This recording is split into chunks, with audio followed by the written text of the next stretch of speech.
Hello friends, welcome to English Literature Notes. We are covering history of British literature and today we are going to discuss Age of Chaucer. The timeline of Age of Chaucer is 1340 to 1400 AD. We also going to cover Barren Age 1400 to 1500 AD. तो जैसा कि हम लोग जानते हैं, हम लोग British literature के वास्ट हिस्ट्री को एकदम सिंपल लैंग्वेज में समझने की कोशिश कर रहे हैं. So let's start. The age of Chaucer refers to the 14th century, particularly the later half from around 1350 to 1400. तो एज ऑफ चौसर की शुरुआत कब होती है? 1350 टू 1400 तक. एंड इसको 14th सेंचुरी में ये एज आ रहे हैं. It is a significant period in English literature and language development marked by the work of Geoffrey Chaucer, who is often considered the key figure of this era. जैसा कि जान रहे हम लोग कि एज का नाम ही क्या है, एज ऑफ चौसर. तो जॉफ्री चौसर जो एक राइटर थे, वो इस एज के मेन राइटर है, जो कि इतना ज़्यादा पॉपुलर थे कि उनके नाम पे ही एज का नाम रखा गया. और इस समय जो भी लैंग्वेज का डेवलपमेंट हुआ है, जो भी वर्क पब्लिश हुए हैं, सबको हम लोग वन बाय वन देखेंगे. तो सबसे पहले जैसे कि हम लोग जान रहे हैं कि हम लोग सबसे पहले हिस्टोरिकल इवेंट देखते हैं, फिर लैंग्वेज डेवलपमेंट देखते हैं, लिटरेरी फीचर्स देखते हैं, age of it means major author and works देखते हैं. So let's move on historical event. So the first event is the black death, जो कि 1347 टू 1351 तक का एरा में देखने को मिलता है हमको. तो इसमें हुआ क्या था, जैसे कि नाम से ही क्लियर है, ब्लैक डेथ मतलब कुछ तो पैंडमिक हुआ होगा, कुछ बुरा हुआ होगा.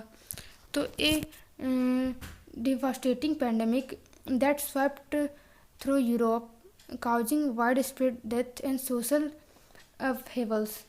इट मीन्स इसमें क्या हुआ था, एक बहुत ही भयंकर पैंडमिक आ गया था और इसमें बहुत सारे लोगों का डेथ हो गया था.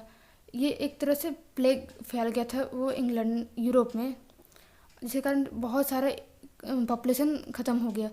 सबको इतना ज़्यादा ये फैल रहा था बीमारी कि अधिकतर लोग इसके चपेट में आ गए थे, जिसके कारण उस समय का एज के बाद हम लोग देखते हैं कि बैरन एज, जैसे कि मैं स्टार्टिंग में बताएं कि बैरन एज आने वाला है. तो ये सब जो हिस्टोरिकल इवेंट हुआ उसके कारण बैरन एज में क्या होता है कि हम लोग का लिटरेचर बहुत ही कम जाता है.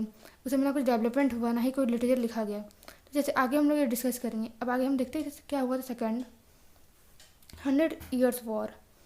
तो ये कब से हुआ था, 1337 to 1453. A prolonged conflict between England and France characterized by territorial disputes and power struggle.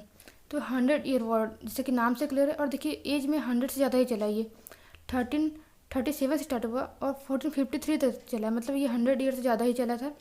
इसका नाम 100 Year वॉर रखा गया था. और ये किसके बीच हुआ था, इंग्लैंड और फ्रांस के बीच में. हमें याद रखना है किसके बीच में, इंग्लैंड एंड फ्रांस. और ये युद्ध बहुत दिनों तक चला, जिसके कारण तो बहुत ज़्यादा नुकसान हो गया था. दोनों ही देश तबाह हो गया था समझिए उस समय. थर्ड क्या हुआ था, प्लीसेंट्स revolt, a rebellion in England driven by social and economic grievance, particularly the impact of Black Death and heavy taxation. देखिए अब ऐसा ब्लैक डेथ हो रहा है, 100 Year वॉर हो रहा है, तो सारा तो जितना भी संपदा है देश का ख़त्म हो जा रहा है. अब क्या चाहिए राजा को, और पैसे चाहिए, तो वो सब कर लगाने लगा, हर एक चीज़ में टैक्स लगाने लगा, जिस कारण उस समय के वहाँ पे किसान लोग का पूरा हालत ख़राब हो गया था. तो वो लोग क्या करते हैं, कितना देर तक सहेंगे, तो वो लोग रिवोल्ट करना शुरू कर देते हैं, विरोध करना शुरू कर देते हैं कि नहीं, हमसे अब इतना टैक्स नहीं भरा जाएगा. तो ये इसमें मेजर फैक्ट थे, जो कि 1381 में हुआ था ये revolt. Next Richard seconds reason.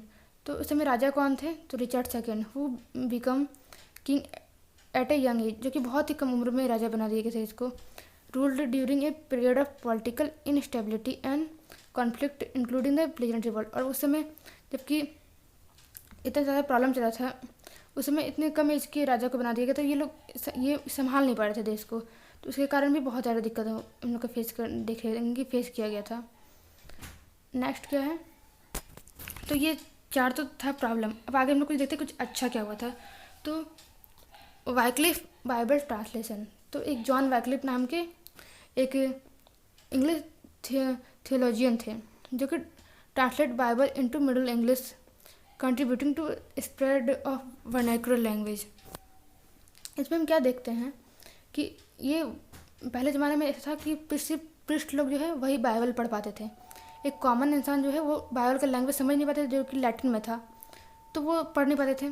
तो पृष्ठ लोग जो बता रहे हैं उनको ही फॉलो किया जा रहा है, और वो लोग अंधाधुंध फॉलो कर रहे थे, मतलब उसको पता कुछ है नहीं, जो सिखा दिया गया वो लोग कर रहे हैं, जो भी अंधविश्वास बता दिया जा रहा है। तो ये जॉन वैक्लिफ का कितना बड़ा हाथ था कि वो अब कॉमन जो मिडिल इंग्लिश लैंग्वेज है जो हर एक लोग जानते, उसमें बाइबल को ट्रांसलेट कर दिया गया, जिससे अब लोग कॉमन लैंग्वेज में समझ पा रहे हैं इसको।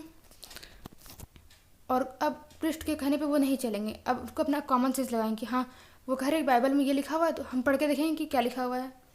तो इस तरह चल रहा था, जिससे कॉमन पीपल को बहुत फ़ायदा हुआ, अंधविश्वास का कमी हुआ। नेक्स्ट हम लोग देखते हैं क्या हुआ था, सोसाइटी। उस समय का सोसाइटी 3 भाग में बटा हुआ था, जो कि हम इससे पहले वाला में भी डिस्कस किए थे वीडियो में। In age of Chaucer society has been distinct division.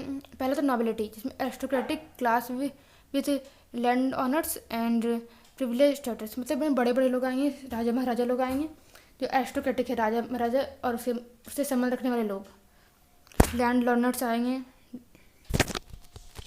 इसके बाद सेकेंड है क्लर्जी लोग, जो कि मतलब वो चर्च से जो रिलेशन रखते हैं, प्रिस्ट लोग जो हैं वो लोग आएंगे। फिर कॉमनर्स, मतलब आम जनता में मर्चेंट आ गए, किसान आ गए, लेबरर आ गए, जो कि आम जनता कहलाएंगे, वो लोग आ रहे हैं। इस तरह सोसाइटी का 3 डिवीज़न हो गया था। नेक्स्ट देखते और क्या अच्छा हुआ था यहाँ पे, कि डिस्कवरी हुआ था कुछ इस एज में, प्रिंटिंग प्रेस। इस एज में ही प्रिंटिंग प्रेस आया था, जैसे कि हम पहले देखे थे कि जो कि ऑरल ज़्यादा लिटरेचर सुना जाता था, कि तो प्रिंटिंग प्रेस था नहीं। अब इस एज में विलियम कैक्सटन नाम के एक व्यक्ति ने प्रिंटिंग प्रेस का आविष्कार किया था, तो ये 1476 में हुआ था। Columbus discovered America in 1492। Columbus ने अमेरिका का डिस्कवर किया, खोज किया, और वास्को डी गामा ने इंडिया का, जो कि 1498 में। Next, during this period Copernicus prove that sun is the centre of all planet.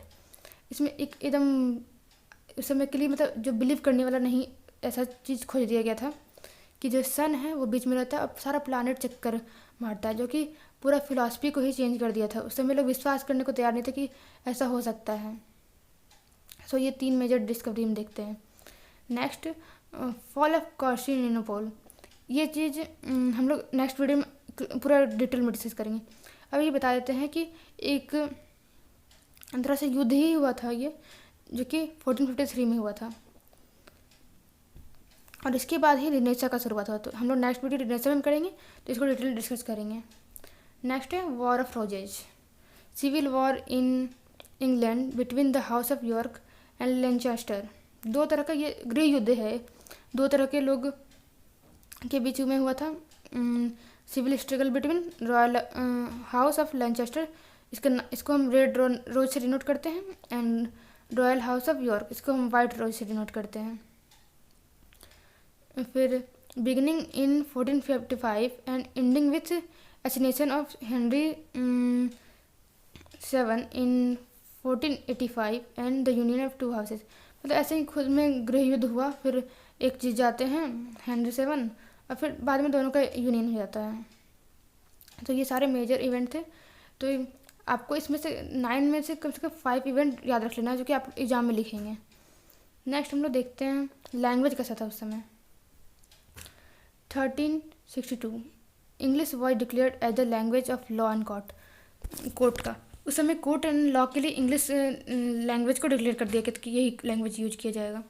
The dominant language during the age of Chaucer was Middle English. This period saw the evolution of English from Old English to Middle English. मतलब धीरे धीरे Old English से Middle English में convert होने लगा था language. Characterised by change in vocabulary, grammar and pronunciation, सब कुछ में चेंजिंग आने लगा था। नेक्स्ट है growth of vernacular language, local language like French, English and Spanish gained importance over Latin. Latin का जगह पे कौन कौन सा लैंग्वेज इंपॉर्टेंस ले रहा था? इंग्लिश, फ्रेंच और स्पेनिश। नेक्स्ट देखते हैं क्या क्या लिटरेरी फीचर्स थे। पहला हम लोग देखते हैं कि सिवलरी, रोमांस एंड रिलीजन, ये 3 थीम पे मेन लिखा जा रहा था। जैसे कि हम ये चीज़ डिस्कस किए थे लास्ट वीडियो में कि सिवलरी, रोमांस उसमें भी लिखा जा रहा था। एक रिलीजन धीरे धीरे अब आने लगा है जो कि इसमें लोग लिखने की कोशिश कर रहे हैं। Emphasise on tales of chivalry, courtly love, many text gives religion lesson. इस तरह के टेक्स्ट आ रहे थे। नेक्स्ट एलेगरी का use, symbolic story telling, conveying deeper meaning. तो सिम्बॉल्स में जैसे कि एक कैरेक्टर है वो गुड है, इसका नाम एक का नाम है बैड, तो इस तरह के अच्छा बुरा का हम लोग को सेंस दिया जा रहा था कि ऐसा करने से अच्छा होगा, ऐसा करने से बुरा हो जाएगा। फिर ड्रीम विजन, ये बहुत ज़्यादा इंपॉर्टेंट है। Poetic narratives featuring dream like experience, मतलब राइटर्स कुछ सोच रहे हैं, कुछ ऐसा है कि ड्रीम्स जैसा लग रहा है, कहानी के जैसा। एक तो विलियम लैंगलैंड थे, उन्होंने एक ड्रीम विजन में लिखा है कि वो सो गए थे तो उसमें क्या ड्रीम्स देखे, उस टाइप का कुछ स्टोरीज में लिखा जाने लगा इस एज में। Satire, social and political commentary through human irony. तो इस समय एलिट्रेशन का यूज हो रहा था, पहले से बताया था कि राइमिंग वर्ड यूज हो रहा था, लेकिन इसमें थोड़ा सा चेंजिंग आके सटायर का यूज कर रहे हैं। लोग ह्यूमर क्रिएट कर रहे हैं अपना, मतलब किसी को इनडायरेक्टली वे में कैसे कमेंट कर दे वो दिखा रहे थे मैं पोइट्री के through. Frame narratives, commonly used as seen in Chaucer the Canterbury Tale, where story are framed within a large narratives। हम लोग नेक्स्ट वीडियो में ये भी कवर करने वाले हैं कि जॉफ्री चौसर का बायोग्राफी, तो हम लोग देखेंगे इसका मेजर वर्क जो कैंटरबरी टेल था। इसमें फ्रेम नैरेटिव है, मतलब स्टोरी टेलिंग कह रहा है, किया जा रहा है पूरा स्टोरी में, तो वो इस टाइप का वर्क भी लिखा जा रहा था इस समय। Poetry served as the main genre, तो इसमें पोइट्री बहुत ज़्यादा इंपॉर्टेंस था, ज़्यादा लिखे जा रहे थे। फिर ड्रामा का शुरुआत इसी एज में हो गया, beginning of drama began in form of mystery play, morality play, interlude. तो धीरे धीरे इसमें शुरुआत हो ड्रामा का, और नेक्स्ट पीरियड जब हम देखेंगे रेनेसा में ड्रामा एकदम पिक पे था, उस समय बहुत ज़्यादा इवॉल्व हो गया था। नेक्स्ट है इन्फ्लुएंस, तो इस समय जो राइटर्स है वो डांते, पेट्रार्क एंड बकेसियो के इन्फ्लुएंस में लिख रहे थे। और स्टाइल, आयम्बिक पेंटामीटर का यूज करे थे राइटर्स। नेक्स्ट है ऑथर एंड देयर वर्क्स। पहले है जॉन वाइक्लिफ, जो कि हम क्या बताए थे, क्या किए हैं, बाइबल का translation. He is called father of English pros, इसको फादर ऑफ इंग्लिश प्रोज भी कहते हैं।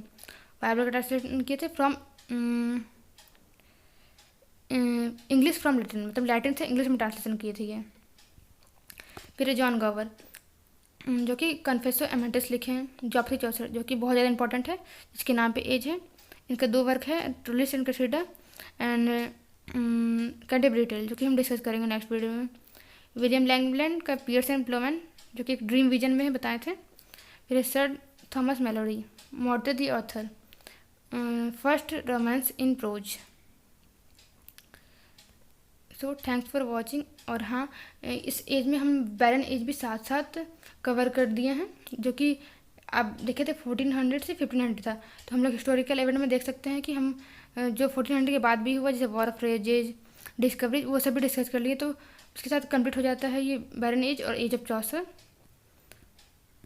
और नेक्स्ट वीडियो में पहले हम बायोग्राफी डिस्कस करेंगे जॉफ्री चौसर का, फिर हम लोग जाएंगे रेनेसां में। अगर आपको वीडियो अच्छा लगा है, लाइक करें, शेयर करें, सब्सक्राइब करें, अपने ज़्यादा से ज़्यादा फ्रेंड्स को जोड़ने की कोशिश करें। Thank you so much.